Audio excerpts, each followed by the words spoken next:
क्यों डराया जाता है अग्निपंचक के नाम से?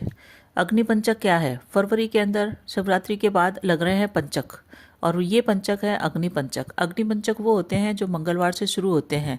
जब भी चंद्रमा किन्हीं खास नक्षत्रों में गोचर करता है तो पंचक आ जाते हैं।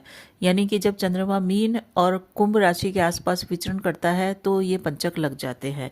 साल 2025 में फरवरी माह में पंचक लगेंगे 27 फरवरी की सुबह 4:40 पे, और इनका समाप्ति काल होएगा 3 मार्च को 8:59 पे, यानी कि करीब करीब 9 बजे ये पंचक समाप्त होंगे। इन पंचकों को अग्नि पंचक कहा गया है। यानी कि पंचक वो 5 खास दिन होते हैं जिनको अशुभ माना गया है। इसके दौरान हमको कई तरह की सावधानियां रखनी चाहिए। इस समय किए गए शुभ कार्यों का परिणाम शुभ नहीं आता है। और ये जो पंचक आ रहे हैं फरवरी में शिवरात्रि के बाद जस्ट, ये है अग्नि पंचक। अग्नि पंचक में अग्नि से भय का खतरा पूरे विश्व के अंदर मंडराएगा। पंचक के अंदर वैसे भी नए कार्यों की शुरुआत नहीं की जाती है। कुछ खास कार्य हैं जिनको पंचक में नहीं करना चाहिए। उसमें सबसे महत्वपूर्ण है साउथ की दिशा की यात्रा। दक्षिण दिशा की यात्रा जब भी हम पंचक में करते हैं तो शुभ परिणाम प्राप्त नहीं होता, धन की हानि होती है। दक्षिण दिशा की यात्रा किसी कारण से करनी पड़े तो हनुमान चालीसा का जाप करके ही हमको करना चाहिए।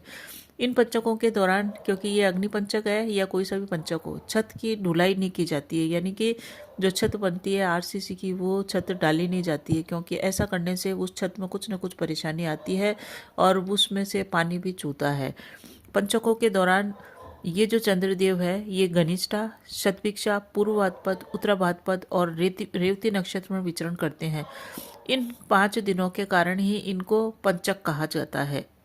अग्नि पंचक के दौरान गृह प्रवेश भी नहीं करना चाहिए। गृह प्रवेश करने से अग्नि से संबंधित घटनाएं होती है। घर के अंदर अग्नि से डर का रहता है। और पंचक के दौरान रसोई में भी गृह प्रवेश नहीं करना चाहिए, क्योंकि गृह प्रवेश के अंदर, रसोई के अंदर हम शुभ आरंभ करते हैं। अग्नि पंचक में अगर आप रसोई का शुभ आरंभ करेंगे तो वो शुभ नहीं रहेगा। शुभ कार्यों की पंचक के अंदर वैसे भी मनाही की गई है। पंचक के अंदर किसी भी शुभ कार्य की शुरुआत करनी ही पड़े या कोई महत्वपूर्ण कार्य करना ही पड़े तो भगवान विष्णु की और भगवान शिव की पूजा करें, उसके बाद ही आप कोई भी कार्य करें। इसी से आपको कष्टों से मुक्ति मिलेगी।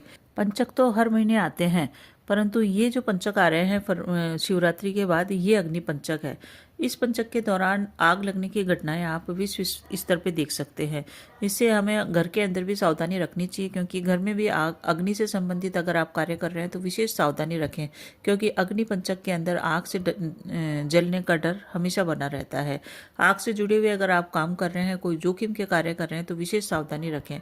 मांगलिक कार्य करने से बचें। साथ ही साथ पंचक के दौरान लकड़ी का संग्रह घर के अंदर नहीं कराना चाहिए, और घर के अंदर वुड वर्क भी हमको नहीं करना चाहिए। पंचक के दौरान, पंचक जो आते हैं इस समय एक चीज़ का और ध्यान रखना चाहिए कि ये जो अग्नि पंचक है, इस समय आप हवन वगैरह कर रहे हैं तो हवन के कार्यों को करने के लिए भी आपको विशेष सावधानी रखनी चाहिए। आप मुहूर्त वगैरह देखें, उसके बाद ही ये पंचक में आप अग्नि और हवन से संबंधित कार्य करें। तो ये था पंचक के बारे में खास जानकारी।